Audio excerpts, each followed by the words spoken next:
Okay, so what we see here is a voltaic cell. This is a standard copper zinc voltaic cell. And I'm just going to walk through each part of this cell so that we can understand what's happening. So in the left beaker here, we have a solution of copper 2 sulfate. That's what the blue color is. It's from the copper 2+ ions. Inside of that solution, immersed in it, we have a copper electrode. So that's just a piece of solid copper, and it's just alligator clipped to a wire. Between the two beakers, we have something called a salt bridge. So this is filled with sodium sulfate, and the little cotton plugs on the end there are just to keep the solution in. So this provides us ion flow between the two beakers.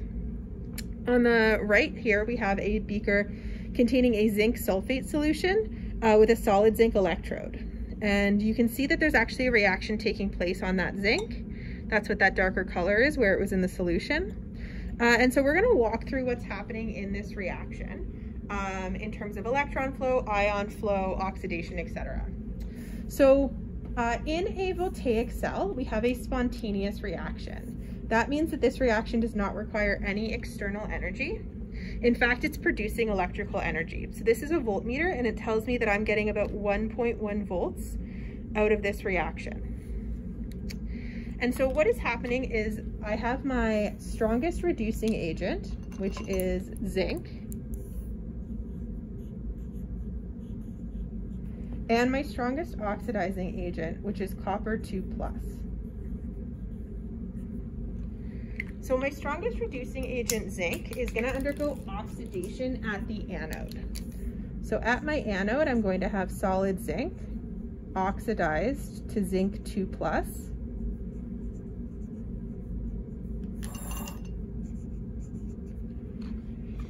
And at my cathode, which is the solid copper electrode, I'm going to have copper 2+ ions reduced to solid copper.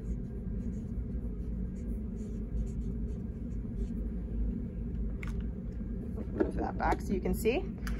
So what we're going to see over time as this cell operates is we're going to see this zinc become oxidized, and that's what we're seeing with that black color on the electrode.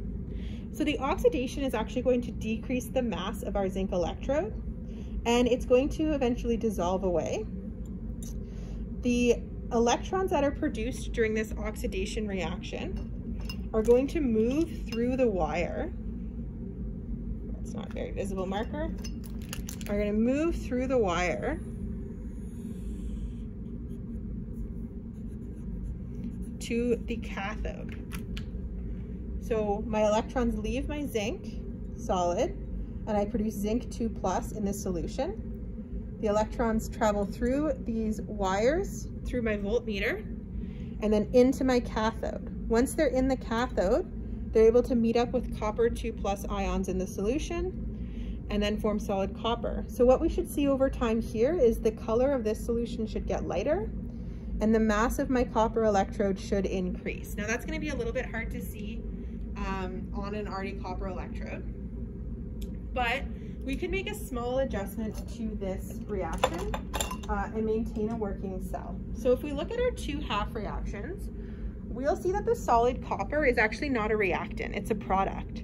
And so this electrode is merely here to deliver electrons. It's not actually involved in the reaction. So I can take this solid piece of carbon. Carbon is actually quite conductive in its solid form. I can take this solid piece of carbon and I can replace the copper electrode with it.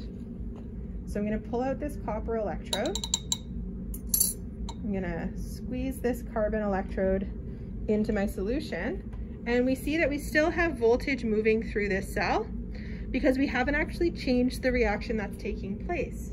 We still have copper ions being reduced at the cathode and zinc metal being oxidized at the anode.